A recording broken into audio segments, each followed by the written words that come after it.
Hello, everyone. This is Pastor Sean, and welcome yourselves back to Death Church Podcast or Death Church Radio, episode for 7/1/2018. It's been a little while since I've done this. Was having technical difficulties with my last computer to the point where I had to go out and buy a new one. Ended up spending over $400 on it, which was the second cheapest one that Best Buy could offer me when it came to just the basics, because I told them I just want a computer where I can store my music like on iTunes and make podcasts and make videos, because what I've been doing for the last 4 videos on the Sean C. Stuckey channel is I was putting out psychology videos that have a Christian twist on them, or altogether the moral, or the aura or genesis of the hardcore that expands out into the idea that I'm talking about for, let's say, the evils video I made, or the let's see, what was another video? Anyways, well, you can just look them up. I can't remember, but it always had the foundation of Christianity and the Bible and Jesus and the Trinity. So anyways, I was having technical difficulties for about 2 weeks, and then I started having them again for another 2 weeks. The spiritual warfare has been very, very bad lately. I'm talking bad, like the last, I'm going to go back to maybe 9 or 10 weeks ago. It's just, I don't know what it is, but it just won't end. Like, Satan is just really, really pouring on the attack. Like, it's really been pushing me back lately, to the point where I would say that to take a guess, that I've been suffering from clinical depression lately. I thought it was my job because of the stress factors that I have to deal with at work on a daily basis, and the fact that I purposely overwork myself, like what my old boss told me back when I worked at Safeway. Oh, you need to work smarter, not harder. That's what she said when I got pulled into her office, and she showed me working on the surveillance camera inside the store, because they literally couldn't find any other reason to be mad at me or to tell me that I'm doing a bad job, which is what they wanted to tell me. So if anybody here has worked for the produce at any Safeway around the U.S., then you'll definitely know what I'm talking about. It's just it's any job, really. I've never worked for a good job. Anyways, so this week has not been too good again. Actually, I had to go borrow, and I keep mispronouncing my words. For some reason, I keep slurring my words. It's because I have the problem that my mother has, where the words are coming faster out of my mouth than my brain can. I don't know what that word is. Also, haven't really been able to think lately, and have been laying in bed all weekend. I did what I normally do and went to the mall, but I went with my brother this time yesterday to go get my weekly massage, which I pay $12 for 12 minutes. Oh, jeez. Oh, it's just, the air is just so dry in here. One moment, I gotta take a drink of this. Like Bragg's drink. Organic apple cider vinegar. All natural energy drink, excuse me. Hold on, I gotta turn that air conditioning off too. It's way too dry in here. I can't stand it. I'm sorry. Okay, just gonna turn that off for right now. Tucson. Oh, it's such a great place to live. Anyways, so I'm back. Gonna be making a couple of episodes. And with these episodes, I'm gonna do a 15-minute open, which is what I used to do for the Death Church podcast. And with the opening, I'm going to just talk about my week, what's been going on in my life, what I've been up to, what I've been listening to, reading, whatever, doesn't matter. Like pretty much what everybody does in the podcast world. And then after that, I'm going to do 15 minutes of talking about politics and whatever is in the news to lay down a foundation here. Because a lot of the podcasts that I listen to throughout the week are political shows, such as I do listen to the Savage Nation here and there. Ben Shapiro's show. I do watch the Andrew Klavan show. Let's see, what else do I watch? I do watch InfoWars with Alex Jones at times, and Dennis Knight and Owen Schroyer's War Room. And also different things from NPR, like This American Life, All Things Considered, things like that. I get an array of topics from different things that I listen to. And so I like to talk about politics and whatnot. So that's going to be on the docket also. But I'm going to make this a predominantly Christian podcast to just keep up that. And then for 40 minutes after that, and that's probably where everyone's going to turn the show off, after we get past the 30-minute mark, I'm going to be going over a Christian study book, reading it, then breaking certain parts down and giving you my opinions on whatever study book I'm reading, or a book of the Bible, which would also be an exegesis. So reading the Bible, but also reading verses that talk about things about how you can improve your life, how is God working in my life, what should I do, how to understand God better, things like that, like an exegesis, but also in the study Bible that I have, or the New King James Version, has a lot of opinions in it. So, jeez. I'm sorry, like my nose is now really dry. I just got back home from shopping at Fry's. Like I was saying earlier, I had to borrow my dad's card because I did not have enough money to pay for food this week, even though I got a raise at work. Anywho, and plus I did get sick 2 weeks ago. That's why there was about $150 missing from my check, because I got food poisoning at the Subway across the street from my job. But anyways, my father gave me his card, and he said, go ahead and buy whatever you want. He said, do you need help? And then he gave me his card. And I went and put some gas in my car, and then I also got the groceries for the week. And I always end up spending like a lot of money because I buy a lot of stupid stuff with it. Like I buy wine and candles, because I like to take a lot of baths, and because of the job that I've actually had now. So it is the 1st of July. Once it turns July 14th, which is going to be not this Thursday, but next Thursday, July 14th is going to be a monumental day, because it is going to be the day that I've been at this job for 8 months.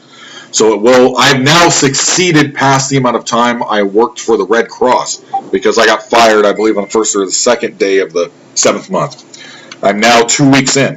So, that's good, I guess. But anyways, going to be doing an exegesis of whatever book. Right now I'm reading through the book of Acts, and I just started.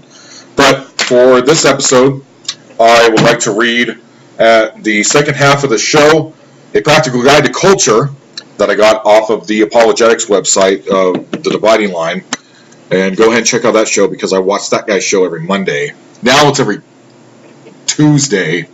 No, wait, no, that's Joe Rogan. Oh, it's still on Wednesdays.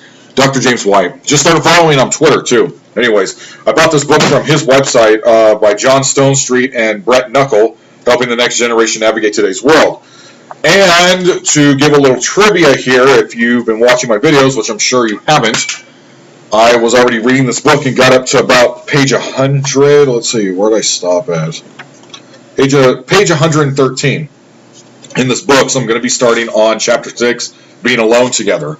The whole point of me reading this, along with reading the Bible, is for you to get a small understanding of what it is the writer is trying to get across to the reader for what I'm reading. Because even though I've already recorded 2.5 hours and I lost that video, being that it was on my last laptop, I don't want to go through this book again for the first 113 pages. So I'm just going to continue, it's like a quarter way in. The book's a little big. It's 340 pages. So I'm going to start with page 114. So, if you don't like the fact that I'm starting there, well, then go ahead and just go on Dr. James's website and buy your own copy of Practical Guide to Culture. The funny thing is, when I went on his website, I tried to buy the Potter's Freedom, and they sent me this instead. By accident. Maybe it wasn't an accident. I don't know. I don't know him personally. I do know that I don't really like the other guy that fills in for him when he can't do his show. The guy that looks like me, if he was clean-shaven, with the slick back hair, and he's wearing a black t-shirt on both episodes of The Dividing Line. And they were talking about some sermon that guy, Andy Stanley, was talking about how, what was it, that Christ gave us the promise after when the new contract started. So that was past the OT into the NT. And he was saying that the promise was already given, being that when God was speaking to Adam in the book of Genesis before he threw him out of paradise. So but by the way this guy was describing it, it just sounded self-centered. It sounded egotistical from this guy, but it's one of those. It's like that guy I used to work with at my job. Like, it's really, it really annoys me when I watch men and women talk about the Bible or how they conduct themselves in real life, and these people are just like, they don't cuss or anything. It's like, I'm going to pick these things out of, the commandments that Moses brought down, that when God helped him free the captives, back when he parted the Red Sea, and then afterwards, he had the 10 commandments plus like 200 something more commandments. And I just can't stand those Christians like, oh, well, I'm going to go ahead and be a jerk to everyone, but as long as I don't cuss, then that means I'm a good Christian and God still loves me. Like, it's just like the guy had an egotistical attitude, like when he was talking about this guy Andy Stanley, but he wasn't saying cuss words on the show. Like, it's like, give me a break, dude. I had to turn that off after 20 minutes. Like, no, I'm not listening to this. I'll turn on Jocko Willink's podcast and learn how to be a real man. Is my alarm going off? Oh, sorry. I thought I heard my alarm go off on my phone. I have alarms for, like, literally everything. So, that's a problem with, even when I found out recently by 2 tests I took online of your IQ. Apparently I have a large IQ. But I have short-term memory problems. I've always had that. Even when I was a little kid, I had those problems. But yeah, so it said that, even though I've already told everybody this because I was being somewhat of a narcissist, the IQ. Okay, so the IQ thing said that one test said I'm 137, and then the other test, the result, numbers and pattern recognition test. And one test said, we think you're somewhere around 137 to 149 IQ, but there is a possibility that you're past 149. So I qualify to apply to be a Mensa. One of the guys at my job said that in order to really find out what your true IQ is, I have to pay for those tests that they send in the mail. I mean, I don't see how I can just go ahead and just, like, do it online, I guess. But, like, go ahead and just do it, pay for it online and then do it online. I mean, one test took, like, maybe 45 minutes and the other one took about 10, 15 minutes. The 2 free tests that I took to find. I mean, one of the questions I just literally could not figure out, and it was driving me nuts to the point where I was screaming, cussing, and almost to the point where I started throwing things at the walls, because it said that in the question there were a bunch of rectangles that were placed on top of each other. And when I looked up the answer, because after looking at it and trying to study it for about 5 minutes, I could not figure out what the answer was. So I went online to find out what the answer is, and I was wrong on the question. It said it was like 25 boxes or something like that, and I did not see that. I saw like max like 10. So I wasn't seeing something, and it really made me upset. It made me angry. But anyways, I let it go. And I mean, the whole thing of, it's like atheism. It's just arbitrary. Like, if you want to know like what your actual IQ is, they're just taking educated guesses as to how smart they think you are. But it's only based off of, from what they've shown me, take these letters that are scrambled on the paper, fill it out the right way, and what does this word mean? Does it mean an ocean? Does it mean a city? Does it mean like a football team? Does it mean a comedian? What is it? Like, I was able to figure those out, and patterns and number recognition puzzles, basically. I was able to figure those out too. Like, it's fine. It's just, but a person can be so ridiculously complicated that it's not just, oh, I can recognize these things and I can recognize this mathematics, and just because I don't know it doesn't mean I'm not dumb either. Like, if I don't, I mean, apparently I have a large IQ, but I still can't do like fractions and basic math, and I failed pre-algebra when I was in college. So, I mean, I don't know, because that was the American, like, California system over there back when I was going to Chabot College. So, you know, whose fault really was that? Was that my fault, or was that the teacher's fault? I mean, that's up for you to decide. I mean, I paid $200 and something to go to that school, and the teachers don't really know what they're talking about. That's pretty much why I left Pima. But anyway, so we're going to go ahead and I'm going to go ahead and get into the bulk of the show right now. So sit back, relax, and thanks for watching the podcast. Hello? Hello, hello. Okay, there it goes. Hello, everyone, and welcome back to Death Church Radio, or Death Church Podcast. You just heard the first 15 minutes of the show, and now we are going to be going into what is now the political segment for the show, and I will be reading an article and discussing random topics about what's been going on in the news and what's been going on in politics lately. I tried to watch a clip. I got to about 4 minutes and had to turn it off, of the clip of Real Time with Bill Maher, where he had guests for about 11 minutes, Ben Shapiro on the show. And about 4 minutes in, when Ben Shapiro made a point about he had to pay $600,000 for security when he was attending, I believe it was DePaul University or UC Berkeley. I'm not sure which one it was exactly. But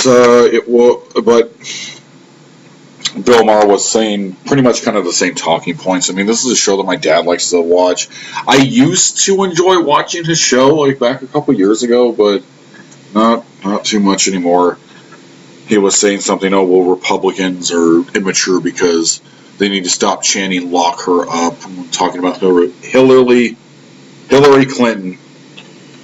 And I've never really made my views that apparent here when it comes to politics, but I think because it has become a topic lately, and there are a lot of conservative people that do have podcasts and radio shows that are also devout Christian people. So I just figured, why not? I'm a politics junkie regardless, even if I want to be one or not. I just can't help myself half the time. My brother's completely apolitical now, so if he ever comes on the show, you won't really be hearing him talk much about that. I mean, he's at a show right now doing a gig downtown on 4th. But anyways, I'm going to be reading this article and just give it, a couple opinions about it. So this article that I found by Breck Dumas is First Lady of Honduras tells citizens stop fleeing to U.S. will do better. So the article states here, on a visit to an immigrant detention facility in McAllen, Texas on Monday, Honduras' First Lady urged her country citizens to stop trying to enter the United States illegally. Ana Garcia Garias, wife of Honduran President Juan Orlando Hernandez, promised to seek solutions within Honduras, saying, stay in the country and let's look for solutions to support you. I am completely fine with that. Oh my goodness. It is such a ridiculous problem all over the U.S., all over Mexico, Honduras, Chile, Peru, El Salvador. I mean, the war on drugs was a complete, utter disaster. I mean, I was watching that a lot of families are in like these weird detention centers because they're coming over here illegally. Saw on the news yesterday when I was watching it with my dad, and my father was saying, he was giving me his opinion about the situation, saying, well, you know what, even though these people are in jail, in American jails here, or the holding centers, it's much better than living in Honduras because it's just so ridiculously dangerous because of all the cartels and the drugs and there's just so many people being murdered over there on a daily basis. It's pretty ridiculous. I don't know if it's Juarez, Mexico bad, but anyways, I think that's a really good idea. I mean, it sounds like this woman, at least from the first two paragraphs I'm reading about, that the First Lady of Honduras is trying to actually accomplish things. I don't know, man. You need like a prayer group to go in there to clean up a lot of that stuff. I mean, there's so much cleaning up. You need so many street sweepers, as a metaphor. But it's just, that's what I would personally do, is I would just send in Christians to go pray for these places, because it just looks like the devil's there big time. So over in Honduras and those places over there in the world where the crime rate is just ridiculous. But I mean, it just sucks for those poor people. But anyways, so what brought that on? Next part of the article, nearly 1/4 of 40,810 Unaccompanied minors who crossed into the U.S. in 2017 came from Honduras. This is not the first time Garcias has visited a facility, and she spoke with Hondurans who had fled their homes country, asking their reasons for doing so. More than 60% of the population of Honduras was living in poverty as of in 2016, according to the World Bank. Political turmoil and the enormous gang presence has driven the country's homicide rate to one of the highest in the world, which is what I was just saying. I mean, but they were talking about that on like the NBC Nightly News last night when I was. So, let's see, where was I at here? But Garcias said on Monday that they could do better to keep their youth home, saying that more jobs, more education, better infrastructure, and the safety of all is a priority for the government. And if she's telling the truth, that's completely fine, man. I completely agree with that. I think they need God in that country. There needs to be more churches that are lifted up over there in that country, more pastors and more people that need to be much more devoted to prayer by praying for Jesus to fix their country. Like, that's what is the biggest problem of any place that has a high, like super high crime rate. In my opinion, it may not be completely true but at the hardcore, that's what I think the problem is. So, the comments from Garcias will likely be welcomed by President Trump, who threatened to stop sending U.S. aid to Honduras in April over the massive caravan of immigrants that traveled into Mexico on their way to crossing the U.S. border. Many of the roughly 1,000 caravan members were reportedly Honduran. In May, President Trump removed the temporary protection status of 57,000 Hondurans living in the U.S., telling them to leave or face deportation. The president has made a series of threats and measures aimed to deterring illegal immigrants from seeking asylum in the United States. But doubts have been raised about how much influence a Honduran president may have over their citizens.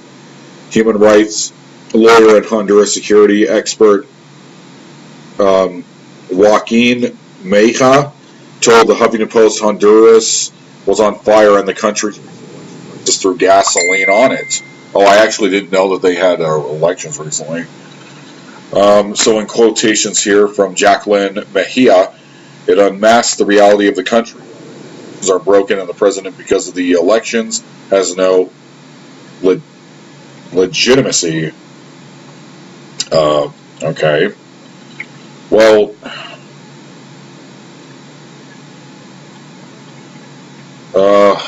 I mean, it's just, it's just a reckless situation. I mean, I don't really see how it's Trump's fault exactly. He's just trying to, from how I view that situation, it just seems like to me that he's just trying to protect us and our borders. Like, he's trying his best to, like what he was saying to that reporter about her bringing up the human rights violations by Kim Jong-un.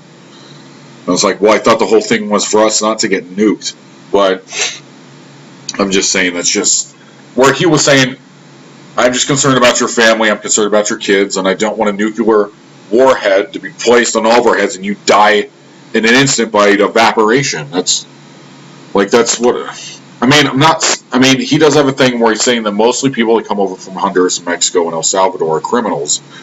They can't all be like that. I mean, I did watch a thing where Gavin McInnes, back when he was on Rebel Media, was talking about that with different people at this demonstration or some type of liberal protest. But my opinion is on that situation, it's a lot of people are forced into situations where they have to commit crimes in order to feed themselves. Because, like Venezuela, for example, I mean, I heard on the Savage Nation yesterday that these people are eating zoo animals, that unnamed, unknown people that lived around a zoo over there in, I don't know if it was the capital, I'm not sure where it was in Venezuela, that they were eating zoo animals because they literally, those people are eating out garbage cans. Like, of course, that there's a lot of people coming over here because they work for the cartel they're forced by the cartel or want to do it by their own desires to come over here and smuggle drugs or become mules. That's understandable. I just don't know what the percentage is on that. I don't know how much of that is happening. To have a closed borders and have a wall, I do personally believe that it is a good idea. But there's also, on the other side of the coin, when you look at situations with people that were just fighting hand, tooth, nail, and blood, trying to get out of their horrible situations, and they don't really have that much to work with, and they apply to get a green card over and over and over again, and it just never happened, but they have to leave because their country's war. There's no work, and there's no possibility of, I mean, like, they're not even fighting for, from what it seems like, a lot of them are not even fighting just to be able to go to the doctor, because people over here in Tucson, where I live, actually, I know a lot of people that go over there to Nogales, Mexico, to go inside the border because everything is like a tenth of the price.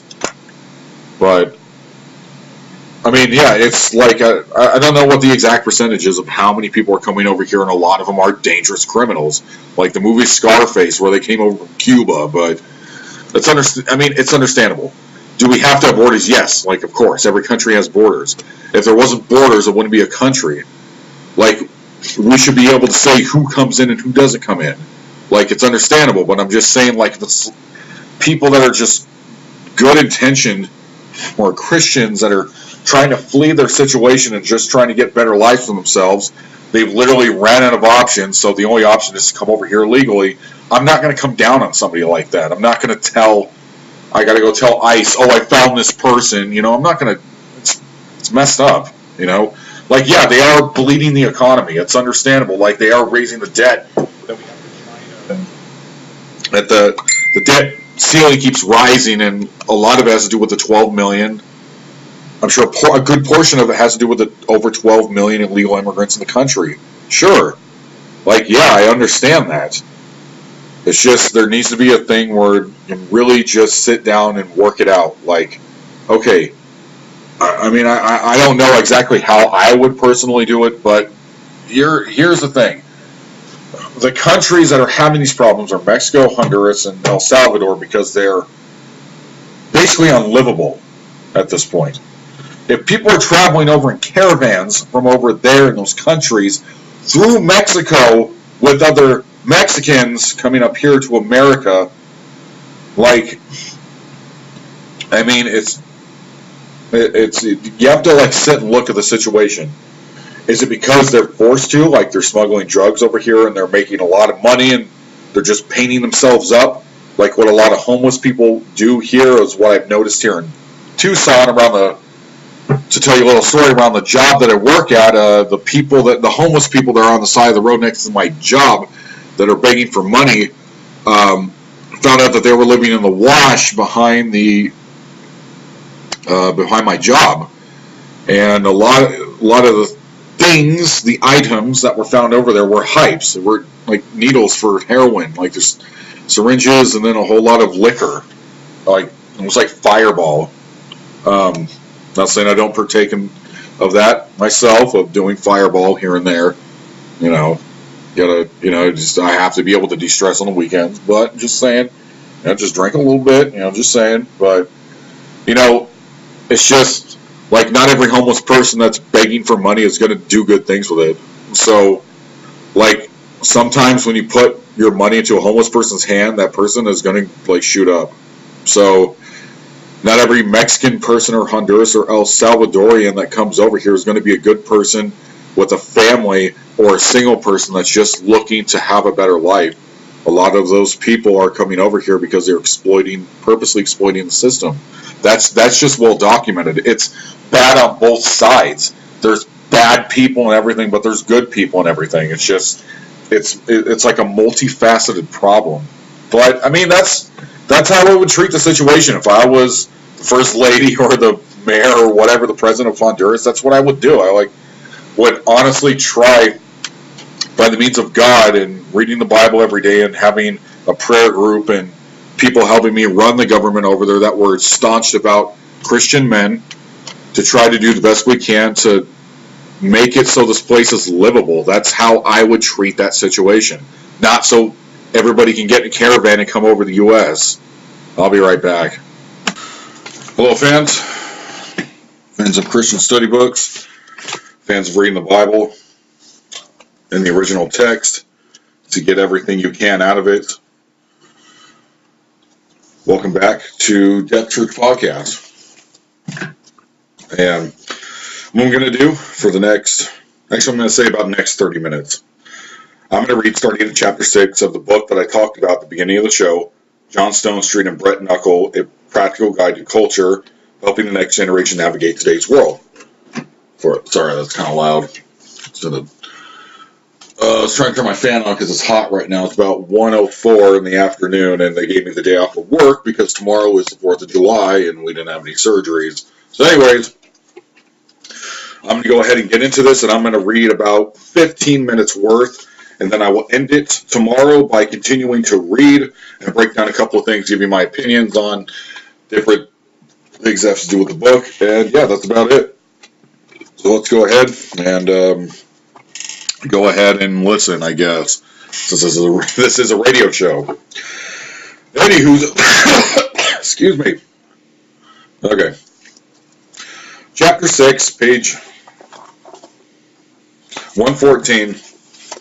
Also, there are study questions at the end of the chapter, so if you would like to mull over and wrestle with those with God and inside of your heart and head throughout the week, go ahead and feel free to do so. Chapter 6, Being Alone Together. The huge modern heresy is to alter the human soul to fit modern social conditions, instead of altering modern social conditions to fit the human soul. Quote by G.K. Chesterton. Oh yeah, students tell Brett and me, that happens all the time. They're referring to the phenomenon we find, well, creepy. Apparently, some people while physically separated from their phones, can sense when they receive a text message, which I definitely have that ability. I've had that for over a decade. For students, this is quite normal. In other words, they're in class and their phones are in their lockers, and yet in some sort of strange volation of the space-time continuum, they know that they have a text. They just know.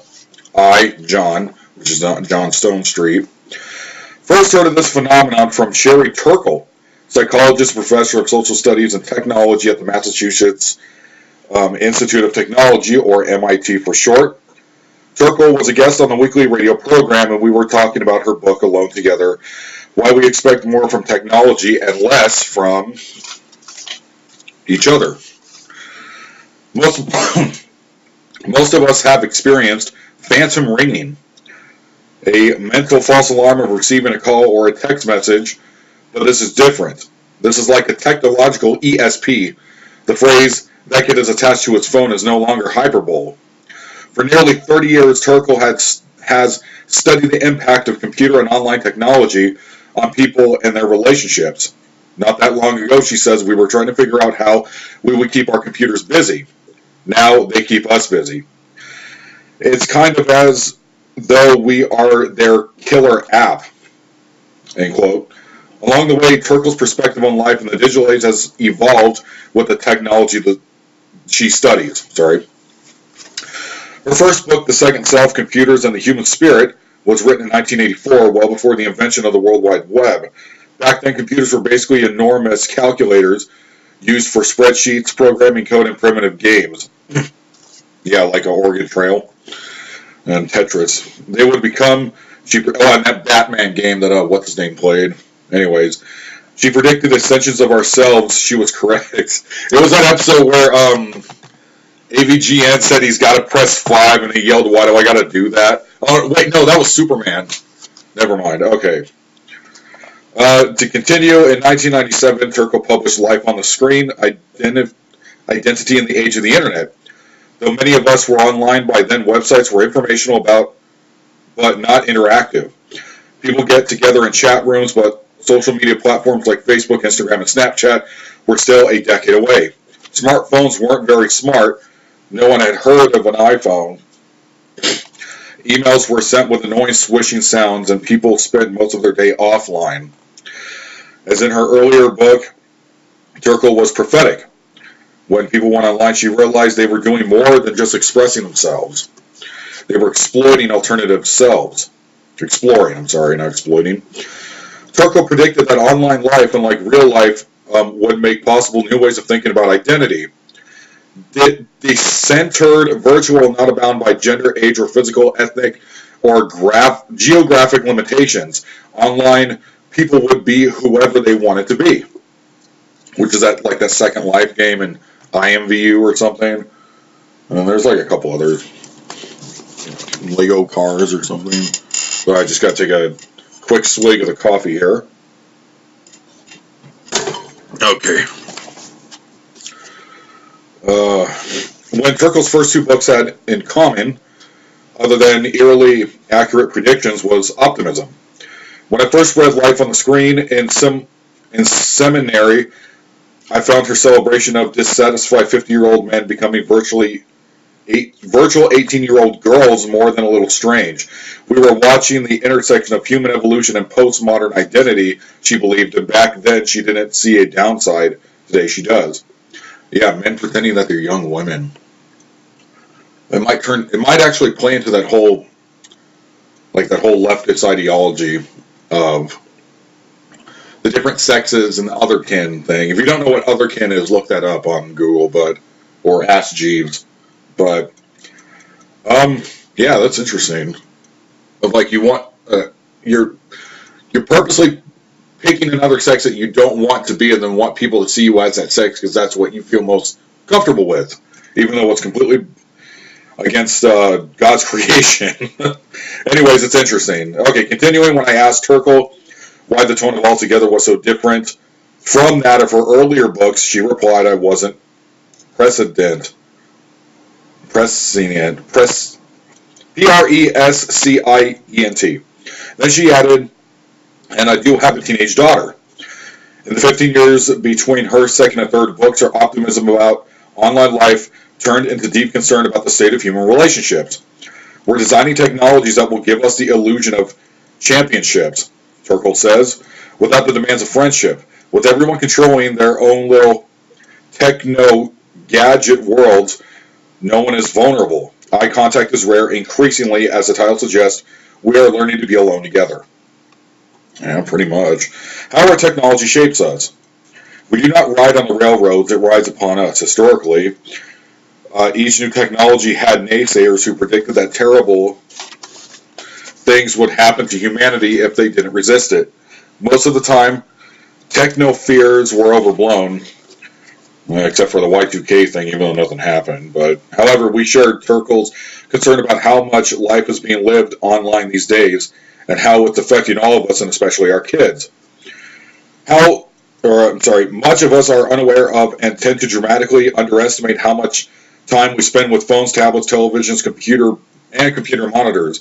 Yet the average time for Americans in front of our glowing screens continued to skyrocket. From 2004 to 2009, according to the Brookings Institution's report, the combined average of time each day spent watching television, browsing the web, and playing video games for children and teens increased by 90 minutes. I caught myself doing that for like 6 hours a day. That's why if that's embarrassing, I actually have my phone turned off because it came to the point where I realized I'm not able to get out of bed in the morning unless I'm forced to go to work because I'm just on my phone for hours and hours. Like I just lay in bed the whole day, I've noticed. So my phone is off on the table to my right, and it's going to stay off for the rest of the day, maybe till like 6 or 7. But I've had it off for the last 3 hours. Anyways, remember, technologically speaking, 2009 was a lifetime ago. More recently, CNN reported that Americans now spend 10 hours a day with some screen of some kind, which is true. I mean, that was a lot of the jobs I've had in the past. My dad's a prime example of that. But one way our current technological challenges differ from those of the past is its technology's omnipresence. There is virtually no place in our lives where a screen isn't front and center. Think about it. At work, at school, in a car, on a plane, in our pockets, on a nightstand, on a dinner table, on vacation, in church, during the sermon, in line at the store, at the playgrounds, distracting us from our kids, in museums overshadowing the artifacts, the national landmarks surrounded by beautiful things. The list goes on and on and on. It's no exaggeration to say that life today is lived more indirectly than directly, with our experiences, conversations, and relationships meditated to us through our various devices, or mediated, I'm sorry. There are consequences when life is lived that way.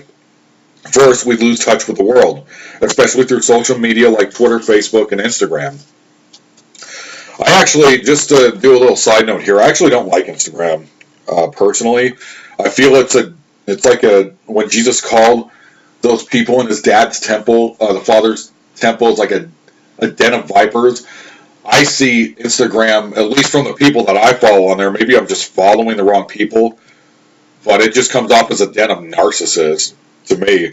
It makes me feel worse about myself and worse about my life, because I've now noticed that I'm comparing myself to what the things other people have, and one of the biggest things is having a wife and kids. That's the thing that bothers me the most, or I'm just not attractive enough, and that really bugs me too, comparing to other guys on there that are like famous and rich and whatnot. Like, I feel like there's just problems with me, and that God's not blessing me, but he's blessing them. So I think I'm going to go ahead, actually, by deducting that logically, to go ahead and just delete Instagram again. The whole purpose of making this, because my old friend back in the Bay Area told me on Facebook, dude, you got to make an Instagram so you can put up your artworks. Because I had a bunch of artworks in a box, and he wanted to look at them, and that's why I initially made an Instagram, but then I turned into something completely different. So, yeah, I'll just delete it. Anyways. Not delete it, but delete it off my phone, so I don't have to constantly use it. Okay. We adopt an odd posture towards everyday life, rather than enjoying the moments we're in, making the most of an experience. I gotta turn this fan on. It's like blazing in here. Sorry if you can hear the white noise in the background. But anyways, contemplating important lessons learned and memories made, we find ourselves thinking, how many likes and shares will my picture of this get? And that's a deep-seated problem I have. Excuse me. Recently on a trip to Alaska, John's, in quotation, family, took a whale watching excursion. It must have been our lucky day, because a whole pod of humpbacks came within 50 yards or so of the front of the boat. You can guess what everyone on the boat did, including us, instead of actually absorbing this incredible moment of seeing one of God's most majestic creatures with our bare eyes. We focus all of our efforts on trying to capture video footage with our phones. That's pretty gross. How many times have we missed fireworks shows, sunsets, sporting events? Okay, see, the one thing I don't like about reading this book, because I'm now like 119 pages in, the thing I don't like about this guy, John Stonestreet, is he repeats himself too much. Like that guy, Joel Osteen. When my mother wanted me to read his book about we needed to acknowledge that all Christians have victory in their lives all the time or something. I don't remember. It wasn't Every Day's a Friday. It was like another new one he put out. And it's like every chapter just kept repeating things, like peddling small, like easy answers. I really, really do not like that style of writing. So John Stonestreet, for your next one, if you ever hear this podcast, please take that into consideration. Just go ahead and make it complicated if you have to. Don't keep doing the simile. So, I'm going to give an example, but say the same thing 10 times. I don't like it when writers do that. But anyways, so, I lost where I was. A second consequence of living life through our devices is that we lose touch with one another. Employers must have told Brett and me that many in the emerging generation struggle to make eye contact and can't understand nonverbal communication. We've all been frustrated at a friend, spouse, parent, or child engrossed in a digital conversation instead of the one that they should be having with us. I got a minute here. We've all experienced constant interruptions from buzzing, beeping, and ringing at dinners and meetings. According to Sherry Turkle, students tell her that they long for eye contact with their parents. Brett and I find that amazing because this generation, having never known anything different, shouldn't know what they are missing, but they do. Those built-in moments of the day they once guaranteed focused attention, such as an obligatory "How was your day, honey?" at the school pickup, are now moments of divided attention. So I'm going to stop there and mark it. And I will be back with the Death Church podcast. Once again, thank you for listening. We are now on page 120, and thank you. Hello, everyone, and welcome back to my video for the podcast. This is going to be the last part, the last 15 minutes of the show. And let's go ahead and continue on page 120, and I'll just read until the 15 minutes are up.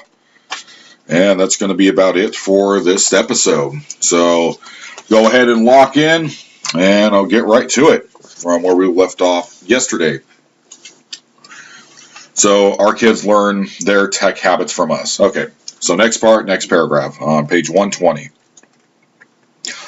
Online life also challenges our willingness and ability to be honest and vulnerable with others.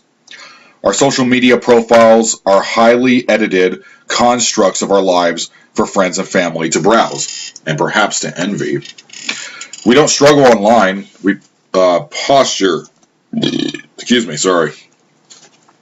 This is largely responsible for what has become known as the mommy wars. Browsing the pages of Pinterest or Instagram, celebrities, which actually I was talking about that yesterday of Instagram, and I actually went and removed my account from my phone, so I no longer have Instagram. You can still jump on there to go look at my old art pieces if you want, but I'm no longer going to use it.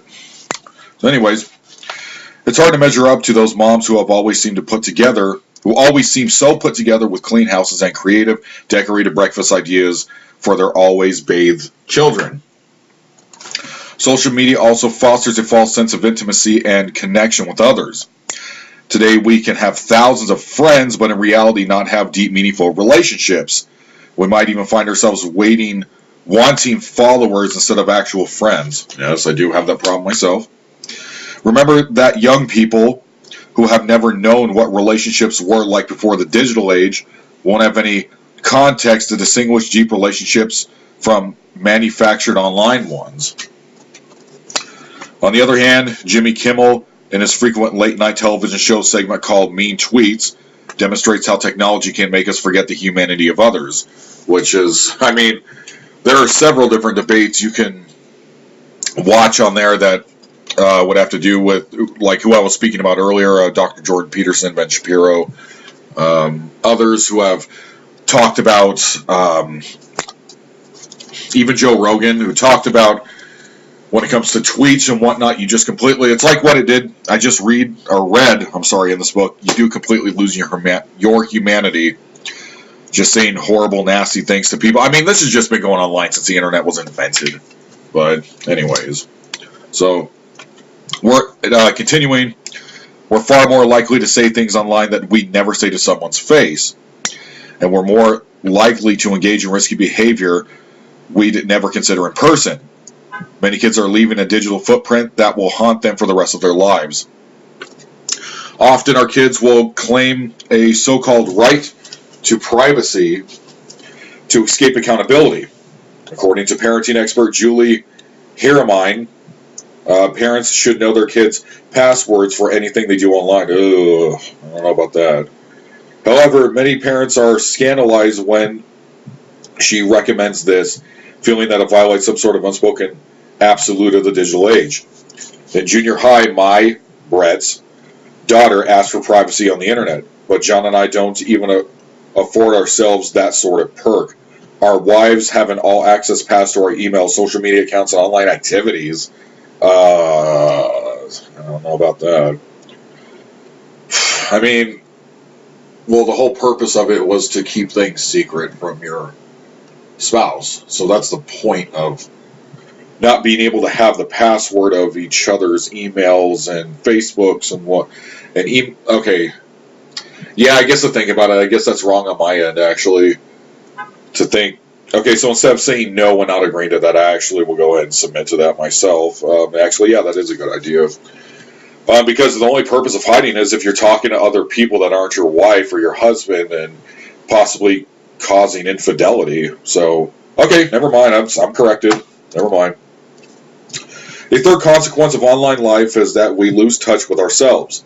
The tendency today is to become curators of our own online museums for our carefully selected and polished moments. In doing so, we may think our personal brand of approved images and sound bites are the real us, because we can only truly know ourselves in community. We lose touch with ourselves even when we lose touch with others. Online life also sells us the false impression that we can separate who we are into public and private realms, particularly in the case of pornography addiction. Kids cultivate deadly sins online under different identities, as if they aren't at the same time reshaping their own souls. Yes, I completely agree with that. Actually, I'll underline that one. That one's actually pretty good.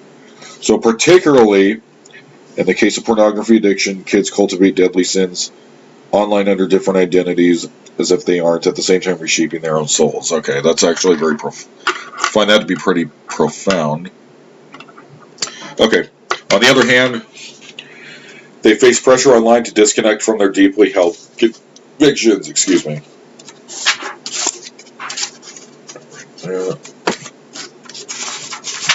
Okay. Expressing Christian views on controversial issues like homosexuality, same-sex marriage, or transgender identity comes at a high cost, but liking the post of a friend often feels obligatory, even if he or she is boasting about a view or activity that violates Christian morality. I've actually come in contact with that, where I've done that myself several times with my ex-girlfriend. But anyways, continuing. The lies technology teaches us. Sorry, I turned the air conditioner there. One moment. Okay. Technology today can also deceive teens, according to Dr. Kathy Koch, a popular speaker and an expert in educational philosophy and learning styles. In her very helpful book, Screens and Teens, Connecting with Our Kids in the Wireless World, Koch describes 5 lies communicated to teens and us in our tech-shaped culture. So there's going to be a couple lies here to examine. There's 5 of them. I am the center of my own universe. I deserve to be happy all the time. I must have choices. I am my own authority. Information is all I need, not teachers. Okay. Adolescence is somewhat recent innovation brought to life by messaging, marketing, music, and popular culture aimed directly at teens. Today, unlike ages past, teens can live in a world separate from adults. Technology also allows teens to live in the online world separated from one another, worlds of their own making. It's not unusual these days to see a group of teens hanging out together but focused only on their devices. As Dr. Koch points out, kids today have never known a world of limitations. Long gone are the days of buying entire albums with songs we don't like, or developing entire rolls of film with pictures that don't turn out as we hoped. Well, I still do that. I mean, there has been a resurgence for the last 5 or 6 years about people only buying vinyl albums, and people who read, but they're called spiners or something, where they only read books that you can physically hold, and they purposely will not buy Kindle books or online PDF file books. So I mean, it just depends on you can you have your own personality. You can, just because everyone's doing it doesn't mean you have to. You can disconnect from that if you think it's stupid. That's what I do. I collect CDs and vinyl, and I do download albums, but I mostly buy albums. So I mean, this is directed at adolescents because they're highly impressionable and they want to, the whole dominance hierarchy thing. Okay, it's all right, I understand that. Anyways, continuing. We're now the creators of playlists and photo albums and online personalities. Even Google tracks our online behavior and delivers custom search results it thinks we desire. Of course, reality doesn't always bend to our demands. We're focused to interact with others who have kids, who have their own ideas and wishes that may conflict with ours. Kids who believe they're the center of their own universe are in for a world of hurt and disappointment. Yeah, they turn into people for very extreme examples, they attach themselves politically for a lot of them, and then that's when you see examples. I mean, this is just me personally talking. When you see examples of someone that you don't like going to a university, let's just say UC Berkeley, for example, because of that thing that happened where Antifa basically tried to destroy the school because a man named Milo Yiannopoulos came down to just do a speech. And even at DePaul University and other liberal schools where Ben Shapiro has to spend like $600,000 like in the cost of security, and he has to bring 14 security guards. It's very ridiculous.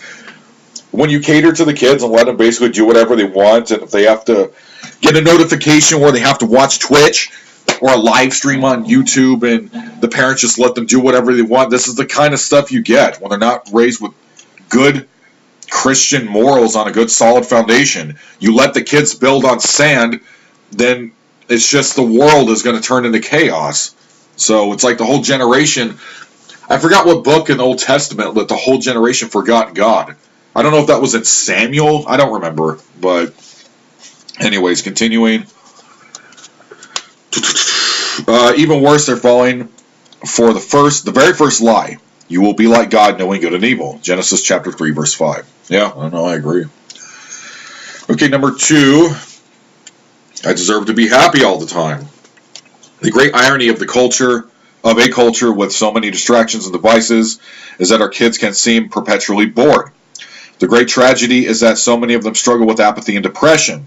According to the Centers of Disease Control and Prevention, the CDC, suicide is the second leading cause of death for 10 to 24-year-olds. Today's technology promises kids immediate gratification. They can get what they want, when they want, and how they want it. There is an on-demand world. Movies, music, sexual pleasure, adventure, violence, revenge, gadgets, and games. There he goes repeating again. Unless they learn differently, young people will absorb the 3 chief virtues of modern society: convenience, efficiency, and choice. In other words, they'll learn by technological osmosis that the best life is one that is faster, easier, and on their own terms. Along the way, they'll miss developing the essential character qualities of patience, prudence, and perseverance.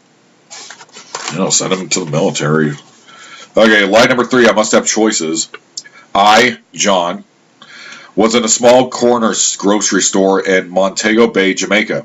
Fresh out of college, I had committed the next year to hosting short-term teams for a mission organization there. A dedicated morning cereal guy, I was confused to find the store didn't have an aisle or even a shelf full of the choices I was accustomed to finding back in the States. Even worse, there were only 3 brands to choose from, and none of them was the Honey Bunches of Oats. Oh, man. Westerners have long been addicted to choice, and our technologies have only made it worse. There's always something better, newer, upgraded, and cooler. Infinite choices of movies, songs, games, tablets, phones, experiences, and relationships, real or virtual, teaches kids that infinite choice is required for happiness and fulfillment. I completely agree with that. It's like the Colossus worm. It's this stuff, if you're not aware of it, especially for young adolescent teens or even kids, because there's a lot of kids that the parents buy tablets, like 5-year-old kids, it's going to slowly eat and devour them up. Like, it's just going to ruin them as people. So, that's why parenting is so...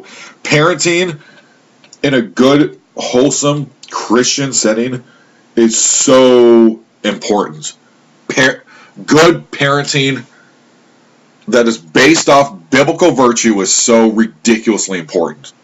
But I've known that for about probably like 8 years now, but it's just it still holds up true. Anyways, choice in and of itself isn't bad, of course. However, when kids are trapped in that lie that choices are necessary prerequisites to happiness, 2 things result. First, rather than seizing the opportunities in front of them, they will always be looking for the next better thing. And second, addiction to choice leads to ungratefulness. Yeah, I definitely know that. All right, so I got a minute left here, so I'm just going to read the last part of this page, which is the last paragraph. Line number 4, I have my own authority. One of the illusions of the modern world is that we are in control. Technology enables the illusion by giving us the world on our own terms. Digital reality is infinitely customizable. When so many of life is lived online, it's only a small jump to think that that's the way all of reality should be as well. So I'm going to go ahead and stop there on page 125.